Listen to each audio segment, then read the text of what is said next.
Их хурлын гишүүн асан зоригийн насан талдсан хэрэгт холбогдуулж гурван иргэн яаж шийдвэрсэн байгаа.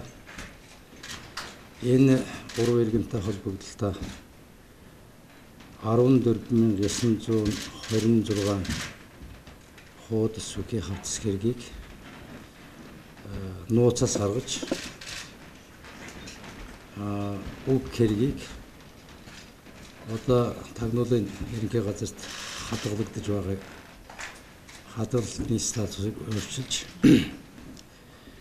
за ерөнхий прокурорын тэнд байдаг эрүүгийн хэргийн архив руу шилжүүлэх юм шийдвэр гаргасан.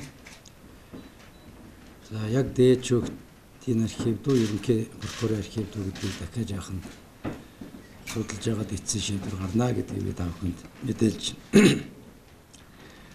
Гүйцэтгэх ажлын их сурвалжтай холбоотой 74 хуудас үгийн материал нууцтай үлдэж байгаа. За дээрээс нь захиалагчийг эрен сурвалжлах чиглэл өгөхий хэрэг энэ үндсэн хэрэгээс тусгаарлагдаж тэр чиглэлээр нь оюун байгууллага шалгалтаа өргөжлүүлж байгаа гэсэн юм мэдээлэл байгаа гэдгийг та бүхэнд хэлье. Ямарч байсан цаашдаа бол энэ хэргийг нууцаас гаргаснаар танилцах тэгээд дээрээс нь өмгөөлөгч нар нь нууцын хажинд орчихсон байсан. Тэрнээс гарах юм ажлууд хийгдэж шүүхийн журмаар явна шүү дээ. Ер нь бол тийм болцоонд би дээд шүүхийн хяналтын шатны шүүх хурал гэдэг чинь 5 шүүгчийн бүрэлдэхүүнтэй хийгдэх хурал л да. Тэгэхээр хурлаас гарсан шийдвэрийн талаар буруу зориу юм хийчихсэн бол ерөнхий шүүгчний эсэргүүцэлж шүүгчдэр хуралдаанаар оруулах нэг ийм хуулийн гарц байдаг. Харамсалтай нь ерөнхий шүүгчин тэр 5 шүүгчийн хуралдааныг даргалжчихсан учраас энэ боломж их хязгаарлагдмал гэсэн ойлголттой байх шүү дээ. Тийм үү?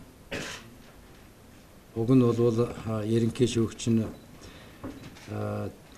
хяналтын шатны шүүхэд оролцоогүй бөгөөд аливаа нэг нь үрдчихсэн бодлого байсан бол тэр алдаа гарсан бол залруулах магадлал нь өндөр байдаг л да. Ийм юм байна. Нэг хоёрдугаарт алдаа гарсан бол шинээр үлдэрсэн нөхцөл байдлын улмаас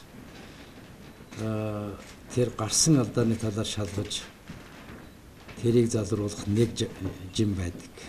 Тэрийг хуулийн байгууллагууд хэр зэрэг авч үзэх би одоо хүнд мэдэхгүй байна.